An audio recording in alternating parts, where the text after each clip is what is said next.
7월에 제가 왔던 것 같은데 이렇게 다시 만나 뵙게 돼서 너무 반갑습니다. 우리 찬양단 역시 아름다운 찬양 감사드립니다. 작년에 와서 제가 굉장히 감동받은 게 찬양이었어요. 그래서 이번에도 기도하고 왔는데 역시 찬양이 너무 감동적으로 좋습니다. 우리 이번에 또 제가 와 보니까 우리 성원현 목사님 또 수술하시고 회복 중에 있는데 하여튼 주님의 은혜로 빨리 괴차하시기를 또 기원드립니다. 제가 이번에 오기 전에 원래 다른 말씀을 좀 전하려고 했습니다. 그런데 하나님께서 얼마 전부터 계속 이 렉처 디비나에 대해서 말씀을 전할 것을 계속 마음을 주셨어요. 그래서 이번에 4주 동안 이 부분에 대해서 우리가 함께 나누도록 하겠습니다. 그래서 이번에 와서 보니까 주보를 딱 보니까 성경 통독 62동 나와 있더라고요. 그래서 하나님께서 그래서 이걸 준비하셨구나 생각했습니다. 우리가 살아가다 보면 여러 가지 어렵고 힘든 일이 있죠. 근데 어려움, 환난, 고난은 우리 이렇게 말하죠. 고난은 변장된 축복이다. 하나님은 언제나 예측하지 못한 각도에서 오십니다. 이번에 왔더니 교회에 여러 가지 예측하지 못한 일들이 벌어졌는데 이 일이 오히려 전화위복이 돼서 아마 더 좋은 일이 하나님의 은혜가 분명히 있을 거라고 생각이 됩니다. 사람들이 죽기 전에 꼭 가보아야 할 세계 10대 그런 여행지를 꼽는다면 항상 5위 안에 드는 곳이 남아프리카 공화국의 케이프타운이라고 하는 곳입니다. 그곳에 가면 커스텐보시 보타니컬 가든이라고 하는 아름다운 정원이 있습니다. 마치 칼을 산 위로 이렇게 탁 싹둑 잘라낸 것처럼 된 테이블 마운틴이라고 하는 그 산 동쪽 기슭에 형성되어 있는 정원입니다. 가든입니다. 다음에 기회가 되시면 한번 꼭 가보시기 바랍니다. 제가 그곳에 가서 며칠 동안 그곳을 돌아다니면서 묵상을 했습니다. 정말 아름다운 곳입니다. 하나님께서 얼마나 아름다운 그런 식물과 꽃과 자연을 만들었는지 한번 꼭 가보시기 바랍니다. 그곳에서는 정말 세계에서 손꼽힐 만한 아름다운 그런 식물 또 자연 이러한 꽃들이 있습니다. 세계 최대의 야생 식물원입니다. 유네스코에 등록된 여러 가지 것들도 볼 수 있고 정말 특이하고 희귀한 것들을 볼 수 있습니다. 자세히 관찰해 보면 하나님의 그런 손길을 느낄 수가 있습니다. 예수님께서 솔로몬의 모든 영광으로도 들에 핀 그 들국화 하나만 못하다라고 했던 것을 정말 실감할 수 있는 그런 곳입니다. 카메라의 매크로 렌즈로 들여다보면 하나님께서 만드신 그 마이크로 세계가 얼마나 아름다운지를 우리가 새롭게 경험할 수 있습니다. 성도님들께서 비행기를 타고 하늘로 올라가시면 또 다른 세계를 볼 수 있습니다. 제가 이번에 비행기를 타고 파리에 도착을 하려고 이제 쭉 하강을 하는데 왼쪽 창문 옆을 보니까 정말 무지개가 아름답게 이렇게 생겼어요. 그런데 제 평생에 그런 무지개는 처음 본 것 같아요. 너무너무 아름다운, 제가 사진을 다 찍어놨습니다. 원하시면 오시면 제가 보여드릴게요. 아주 특이한 무지개인데 하나님께서 이번 8월 한 달 동안 웰컴 하시는구나 그런 마음으로 제가 도착을 했습니다. 비행기를 타고 계속 올라가다 보면 이 지구를 볼 수 있게 되는 위치가 있겠죠. 그런데 이 지구를 높은 곳에서 내려다보면 이 지구는 6개의 식물 지리군으로 나눕니다. 북방계, 그래서 유럽이나 중앙아시아 북미처럼 이 북방계가 있고, 그 다음에 이 남미로 내려오면 신열대계라고 하는 식물군이 형성이 됩니다. 그리고 오스트레일리아계, 그러니까 호주나 뉴질랜드를 묶어서 오스트레일리아계 이렇게 하고, 그 다음에 남극계가 하나 있습니다. 그리고 이제 남아시아하고 이쪽 아프리카 지역으로 해서 구열대계로 형성을 합니다. 그리고 남아프리카계를 하나 나누는데 그것이 바로 케이프타운입니다. 놀라운 것은 이 케이프타운이라고 하는 도시는 아프리카 지도 전체에서 보면 그냥 하나의 점으로 나타납니다. 그런데 아프리카 전체와 맞먹는 하나의 식물 지류군으로 나눕니다. 왜냐하면 이 케이프타운에는 1500속이 넘는 그런 식물군이 있고 30% 이상이 전 세계에 없는 케이프타운에만 있는 그런 식물군이 형성되어 있습니다. 그래서 전 세계를 6개 식물군으로 나누는데 이 남아프리카의 아주 조그만 케이프타운 그 도시를 하나의 대륙처럼 그렇게 나누어 놓고 있습니다. 이처럼 현미경으로 꽃과 나무를 관찰할 수 있는 미시적 세계가 있고, 망원경으로 밀림이나 숲 전체를 볼 수 있는 거시적인 세계가 있습니다. 느헤미야 8장, 9장을 이번에 함께 묵상을 할 텐데, 8장에 보면 이제 느헤미야가 유대로 와가지고 성벽과 성문을 재건하죠. 그리고 성벽과 성문을 52일 만에, 이제 수십 년 동안 멈추어 있던 공사를 재개해서 50일 만에 공사를 완공을 한 뒤에 학사 에스라를 불러서 부흥회를 하게 됩니다. 이게 말씀 사경회입니다. 부흥회를 하는데 에스라의 그 부흥회를 말씀 사경회라고 할 수 있는데, 우리는 이 에스라의 말씀 사경회를 통해서 렉시오 디비나라고 하는 것을 우리가 함께 살펴볼 수 있습니다. 오늘은 그 렉시오 디비나 첫 단계 중에서 렉시오, 말씀 읽기에 대해서 우리가 함께 생각해 보도록 하겠습니다. 그렇다면 오늘 본문은 이 성경 읽기, 말씀 읽기, 렉시오에 대해서 무엇을 가르쳐 주고 있는가? 첫 번째로 정독을 하라는 겁니다. 정독. 우리가 62도까지 지금 나왔는데 계속 100도, 200도 계속해서 진행할 수 있기를 바랍니다. 이 정독이라고 하는 말은 뜻을 새겨가면서 자세히 읽는 것을 말하죠. 그것을 정독이라고 합니다. 영어로는 intensive reading, a careful reading이라고 부릅니다. 느헤미야 8장을 정독한다라고 하면 그 8장의 본문을 반복해서 계속 여러 번 읽는 것을 말합니다. 정독이라고 하는 것은 한 본문 앞에 오래도록 머무는 것입니다. 쉽게 설명하면 숲속에 들어가서 꽃이나 풀, 나무를 자세히 들여다 보는 것이 됩니다. 큐티 교재에 보면 매일 성경이라고 하는 것이 있는데 아동용도 있고 중고등부도 있고 장년부도 있습니다. 이런 것들은 매일 한 장씩 묵상할 수 있도록 편집이 되어 있습니다. 개인적으로 성경을 가지고 그냥 노트를 하나 준비해서 할 수도 있을 것입니다. 그 성경 본문을 우리가 반복해서 그 앞에 읽으면서 머무는 것, 이거를 정독이라고 합니다. 느헤미야 8장 3절 하반절은 이렇게 일러주고 있습니다.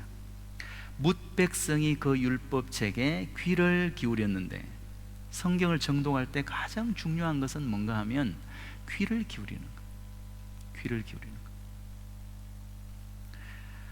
것. 우리가 성경을 읽을 때 눈으로 읽지만 귀로 들어야 된다는 거예요. 그래서 예수님께서 늘 하신 말씀이 귀 있는 자는 들을지어다. 당시에 귀가 없는 사람이 없었습니다. 그런데 귀 있는 자는 들을지어다 말씀하고 있습니다. 그 사람의 영성을 보려면 말씀을 받는 태도를 보면 그 사람의 영성 상태를 우리가 알 수가 있습니다. 신학자 워필들은 이런 말을 했습니다. 내가 성경을 펼칠 때마다 하나님이 내게 말씀하신다. 성경을 펼칠 때마다 하나님께서 말씀하신답니다. 여러분은 어떻습니까? 우리 교회 고등부 학생 중에 이은이라고 하는 학생이 있습니다. 제가 신방을 갔다가 우연히 그 학생이 기록한 매일 성경, 중고등부니까 이제 청매라고 하죠. 청소년 매일 성경 청매라고 하는데 그것을 보게 됐어요. 그래서 제가 그걸 쭉 보다가 깜짝 놀랐습니다. 하나님이 어떤 분인가라고 하는 질문에 대해서 그 학생이 이렇게 기록해 두었습니다. 스스로 빛을 내는 물체를 발광체라고 한다. 반면에 빛을 받아서 반사하는 물체를 반사체라고 한다. 사람들이 주목하는 세례 요한은 발광체가 아닌 반사체였다. 예수님은 반사체가 아닌 발광체이시다. 예수님은 복음의 주인공, 주인공이라는 글 밑에 밑줄 쫙 나보다 1000배 위대하신 분이시다 라고 기록해 두었어요. 제가 물었습니다. 은희야, 너 어떻게 해서 큐티를 시작하게 됐니? 학생이 말합니다. 제가 학교 갔다 왔는데 하루는 심심해서 그냥 집안에서 숙제하고 있는데 심심해서 방 안에서 기웃거리고 있는데 갑자기 책상 위에 있는 청매가 눈에 띄더라는 거예요. 근데 이제 교회에서 파니까 매달 사두긴 했는데 큐티를 하지를 않았답니다. 근데 그날은 그게 눈에 들어와 가지고 하루 큐티를 했다는 거예요. 그러니까 뿌듯했답니다. 그 다음날 오늘 하루만 더 해볼까? 그리고 또 큐티를 했습니다. 그게 1년이 지속이 됐던 거예요.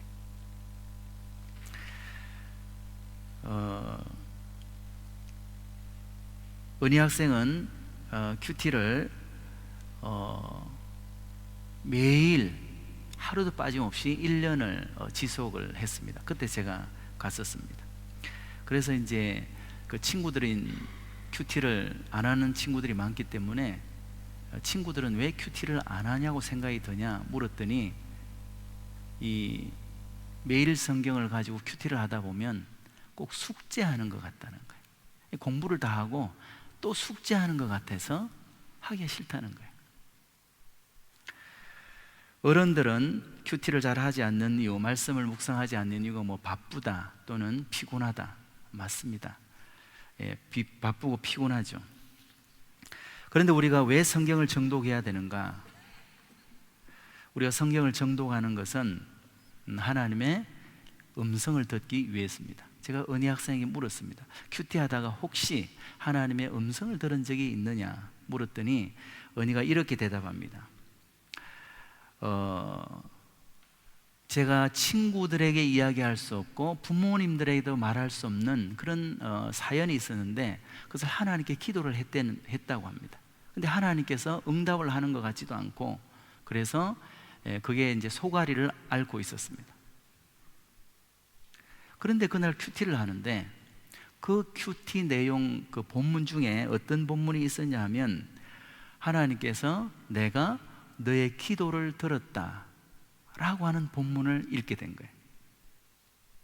그런데 그 아이가 하는 말이 목사님 제가 그 본문을 읽는데 마치 총 맞은 것처럼 충격을 받았어요.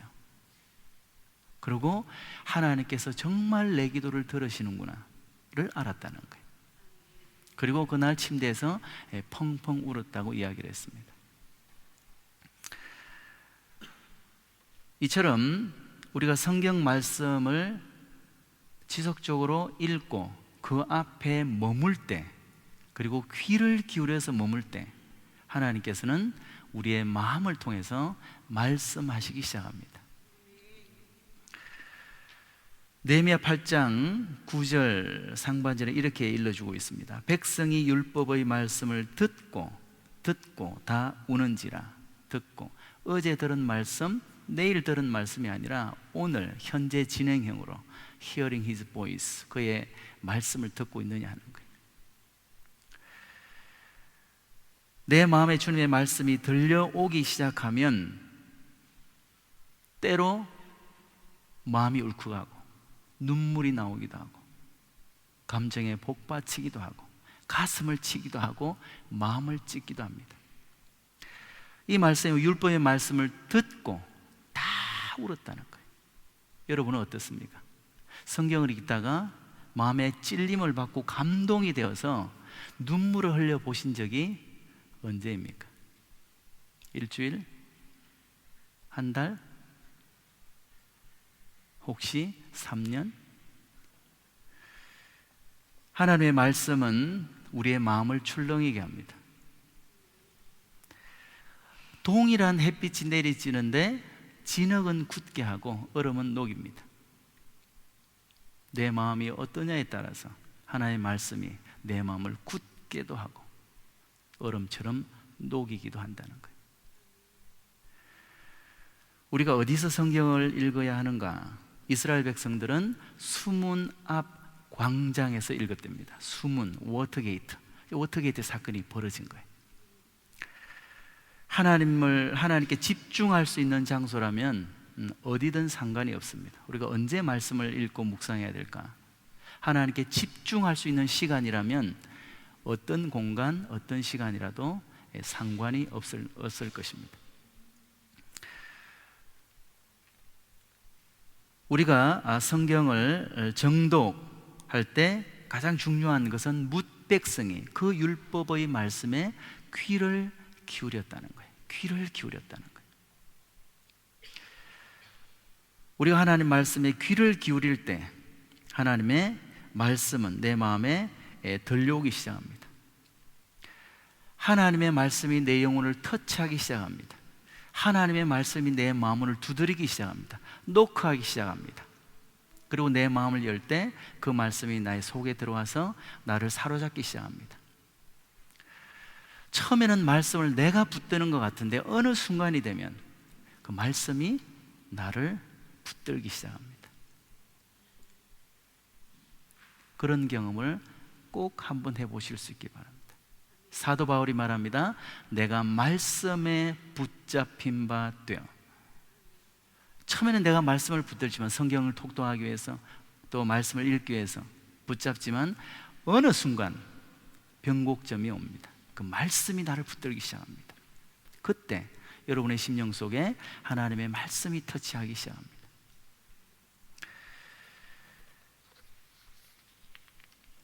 두 번째로 통독입니다. 통독을 하라. 통독이라는 말은 영어로 from cover to cover라고 합니다. 표지에서 표지까지라는 얘기입니다. 지금 성경 통독 100독을 하시고 있는데 보니까 43명이 62독을 하신 것 같아요. 가능하면 모든 분들이 올 한 해 동안 꼭 한번 1독을 해보시기 바랍니다. 저희 교회에서도 이번 방학 8월 한 달 동안에 월화 이틀씩 3주 동안 성경 통독을 진행하게 됩니다. 한국 사람은 빨리빨리 이게 한국 사람의 어떤 그 상징적인 단어죠. 그래서 성경 통독을 한국 사람이 시작했다고 생각을 합니다. 근데 그렇지 않습니다. 느헤미야 8장 3절 우리 상반절을 보시겠습니다. 수문 앞 광장에서 새벽부터 정오까지, 지금 수문 앞 워터게이트 앞에서 예루살렘 성문이 10개가 있는데 그 10개 중에 워터게이트 수문 앞에 모여서 아침부터 정오까지 말씀을 들었다는 거예요. 그 당시에는 지금처럼 성경이 있는 것이 아니고 두루마리였기 때문에 학사 에스라가 단위에서 말씀을 읽고 백성들이 듣고 또 말씀을 읽고 백성들이 듣고 계속 이걸 반복을 한 거죠. 새벽부터 정오까지, 적어도 아침 6시부터 12시까지 한 6시간 이상은 아마 분명히 읽었을 것입니다. 며칠 동안 읽었는가? 느헤미야 8장 18절을 보시겠습니다. 첫날부터 끝날까지 이레 동안 절기를 지키고 일주일 동안 아침 새벽부터 정오까지 일주일 내내 성경을 읽었다는 거예요. 뭘 했다는 겁니까? 성경 통독을 했다는 거예요. 그래서 성경 통독의 시발점은 한국이 아니라 에스라예요. 유대인입니다. 느헤미야로부터 성경 통독이 시작되는 것을 볼 수가 있습니다. 저희 교회에 성경 오독하신 한 집사님이 있는데 그분께 제가 물었어요. 성경 통독하고 좋아진 점이 뭡니까? 라고 했더니 이분이 이렇게 말했습니다. 목장에서 이제 거룩한 습관 연습하기라고 하는 이제 주제가 그 한 주가 있었습니다. 근데 그 성경을 공부를 하는데, 목장에서 공부를 하는데 갑자기 성경 통독을 우리 교회에서 하기 때문에 그게 마음에 와닿은 거예요. 그 성경을 읽어야 되겠다 생각하고 읽기를 시작한 겁니다. 그래서 이제 한 주, 두 주, 한 달 가면서 이제 성경을 읽기 시작한 겁니다.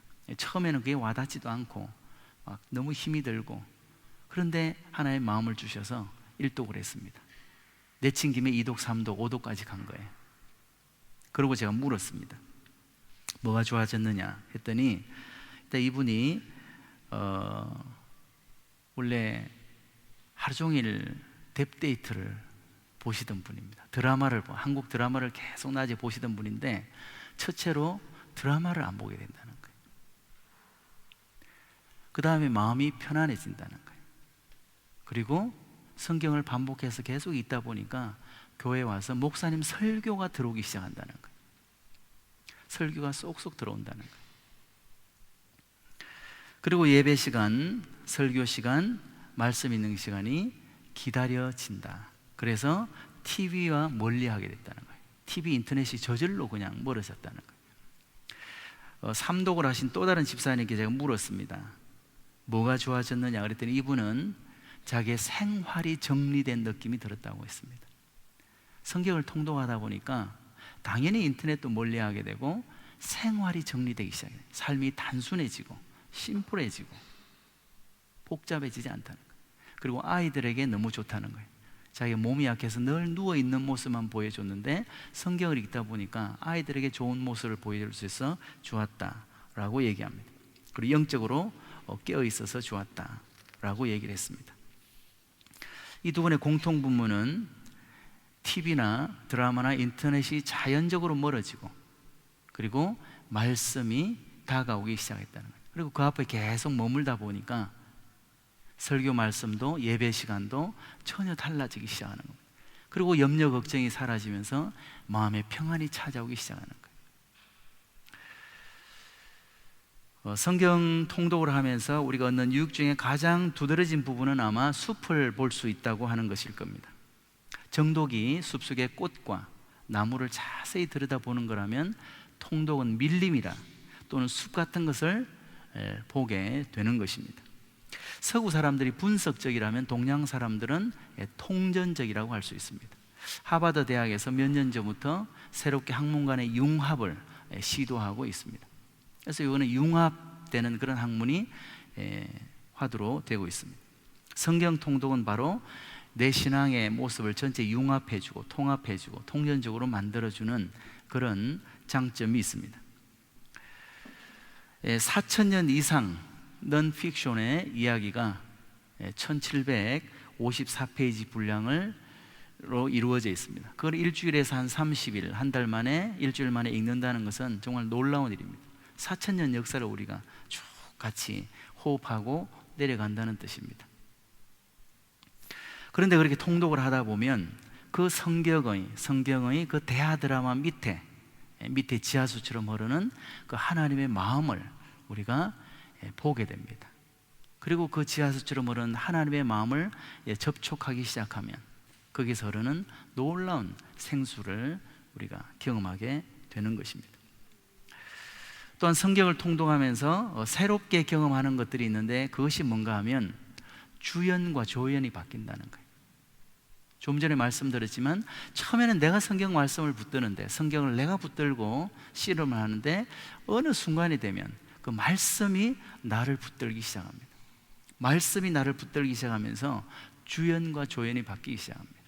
평소에는 내 삶의 주인이 나였는데 어느 순간 하나님이 주연이 되고 내가 조연의 자리로 내려오게 되는 거예요. 그래서 하나님께서 이스라엘 역사를 인도하시고 세계 역사를 주관하시고 내 인생의 역사를 이끌어 가시는 그 하나님을 경험하게 되는 겁니다. 그래서 통독을 쭉 하다 보면 어느 순간 하나님은 주어요, 나는 동사 된다는 사실을 실감하게 되는 것입니다. 에스라와 유다인들은 수문학 광장에 모여서 새벽부터 정오까지 첫날부터 끝날까지 일주일 동안 성경을 통독했습니다. 여러분들도 한번 이번 방학을 통해서 또는 올 하반기를 통해서 꼭 한번 통독을 해보시기 바랍니다. 성경은 사람이 기록을 했습니다. 그러나 저자라고 부르지 않습니다. 저자라고 하는 것은 자신의 생각이나 사상을 글로 표현하는 사람을 말합니다.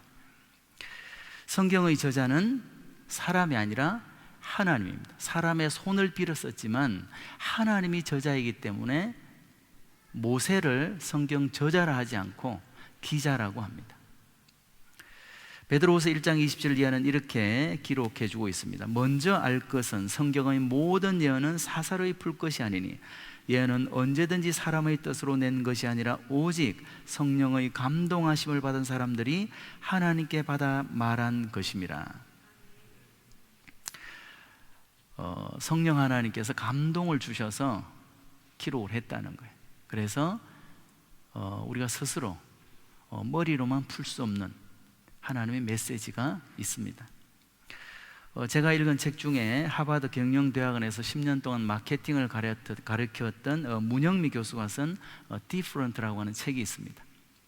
이 책은 아이디어, 브랜드에 대해서 기록한 책입니다. 한번 시간 되시면 보시기 바랍니다. 그래서 제가 읽고 통찰력을 많이 얻어서 다음에 한 번 더 읽어야 되겠다라고 생각을 했습니다. 그런데 그 책이 아무리 좋아도 제가 2번 이상 읽지는 않을 것입니다. 그러나 성경은 매일, 매주, 매년 계속 반복해서 읽어도 또 읽고 싶은 것이 성경입니다. 이유가 무엇입니까? 하나님께서 기록하신 하나님의 말씀이기 때문에 그렇습니다. 그게 만약에 사람이 기록한, 사람의 생각으로 기록한 책이라면 2번, 3번 읽기가 쉽지 않을 것입니다.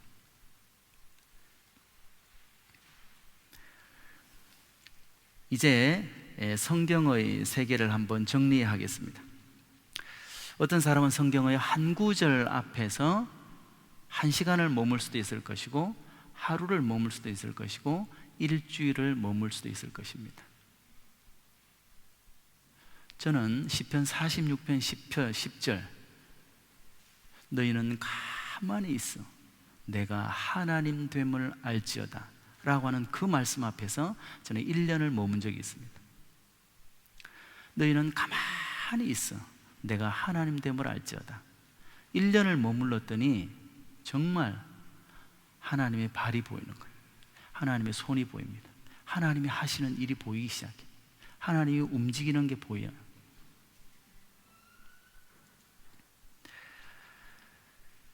이처럼 우리는 성경의 세계 속에 그 성경의 다양한 그 말씀 앞에 멈추어 서서, 귀를 기울여 멈추어 서서,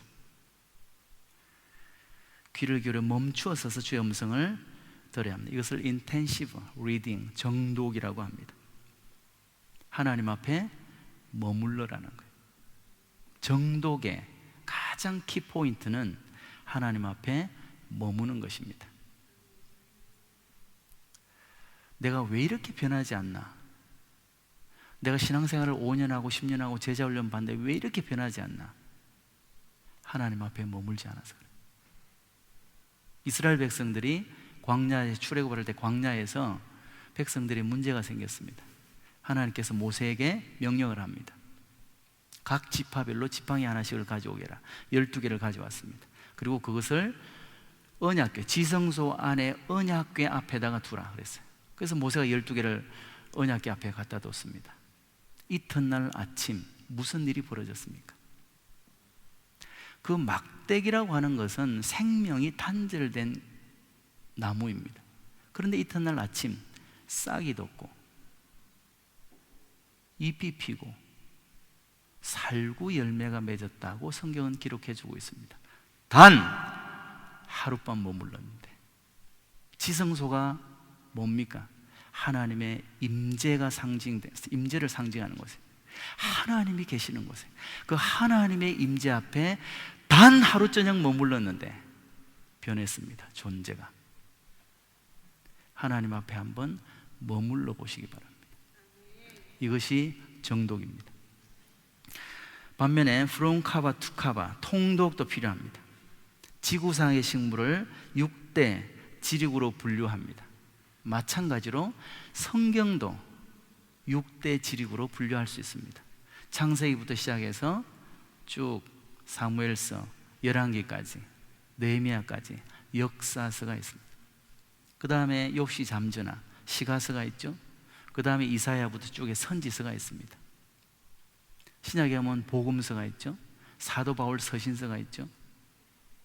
그리고 맨 마지막에 마치 그 남아공의 케이프타운처럼 아주 한 권의 책, 요한 계시록이 있습니다. 묵시록이 있습니다. 성경에도 6개의 지리구가 있습니다. 그 말씀을 통독하다 보면 내 삶의 현장이 어느 지리구에서 머물고 있는지, 지금 이 시대와 역사, 시대 정신이 어디에 머물고 있는지 그것이 보이기 시작합니다. 이처럼 성경은 정독과 통독을 하면서 읽어나갈 때 현미경으로 볼 수 있는 미시적 세계, 망원경으로 볼 수 있는 거시적 세계를 조망할 수 있습니다. 성경 말씀 속에는 우리의 삶을 새롭게 빚어가시는 창조, 재창조의 세계, 우리가 도저히 스스로 풀어나갈 수 없는 인생의 난제 앞에 나를 끄집어내시고 건져 올리시는 구원의 말씀, 내 삶을 예수 그리스도의 모습으로 변화시켜가는 능력이 그 말씀 속에 있습니다. 하나님의 말씀만이 창조의 재료입니다. 하나님의 말씀만이 재창조의 유일한 재료입니다. 하나님의 말씀만이 구원의 재료입니다. 영성신학자, 현대 영성신학자 중에 가장 탁월한 개신교 학자 중에 달라스 윌라드라고 하는 사람이 있습니다. 그분이 이런 말을 했습니다.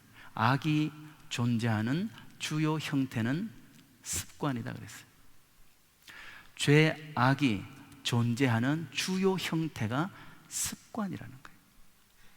바꾸어 얘기하면 선이 존재하는 것도 습관입니다. 선이 존재하는 주의 형태도 습관이라는 거예요.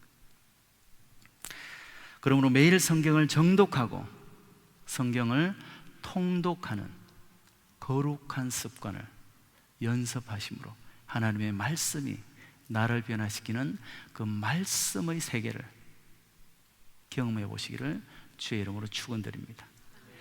기도하시겠습니다.